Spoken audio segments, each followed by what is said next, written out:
Welcome to CIT Behind the Business. Wow. Welcome, Mark. Well, let's start at the beginning, because you had a really interesting beginning, as we know a little bit about. I was amazed to learn that you actually were going to school to learn to become a pharmacist. Yes. And now, years later, you've wound up running a fashion and media conglomerate.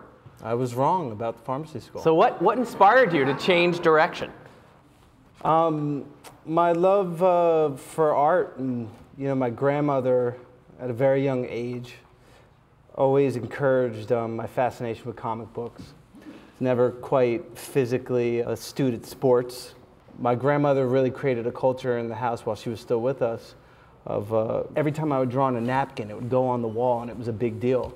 And my parents kind of, after my grandmother passed, kept that going in my house. I always made a big deal out of anything I did that was somehow associated with art and being creative. So that was the early seeds, I think, of giving me the emotional wherewithal, the belief, the internal belief that I could do something great with art. And then what was the first step into the business world? I mean, was there a mentor or someone you looked up to and said, I want to be like that and actually do this as a business as opposed to just a pure art endeavor? Oh, I think my parents. My parents were very entrepreneurial, completely self-made. My father actually, the reason I went to Rutgers, or applied to Rutgers College of Pharmacy, went for 3 years and ended up leaving, is because that's when my father graduated. Somehow I thought like that was going to be the right trajectory for me, going to pharmacy school. And my parents, what they ended up doing is getting into real estate. Very naive, kind of suburban, work. My mom worked for Century 21. My dad was like, I'm sick of standing on my feet, counting pills, I'm going to get a real estate license. And my mom started doing so well. I mean, she went from like being an Avon lady to, selling condos. So in my house, I remember in the kitchen, there was the business phone and the house phone.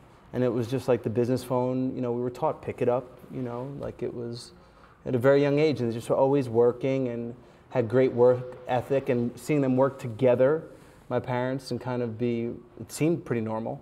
So I think watching them just kind of hump away and believe in themselves was something. Now, speaking of family, your sister Yeah. was one of your original business partners. Yes. As well as one of your closest friends.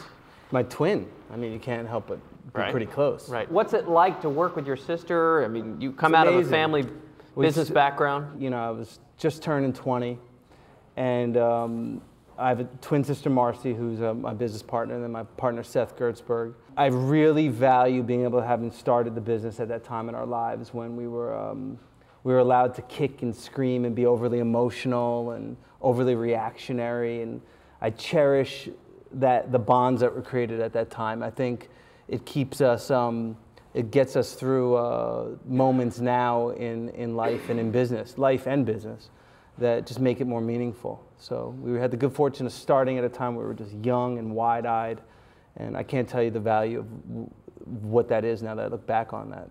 Those are special times. Is there a key to success with folks you've worked with for a long time? Do you kind of read each other's rhythms? You finish each other's sentences? Oh, absolutely. Especially if you start, especially coming from that time in your life. I mean, we all hold on to our prime.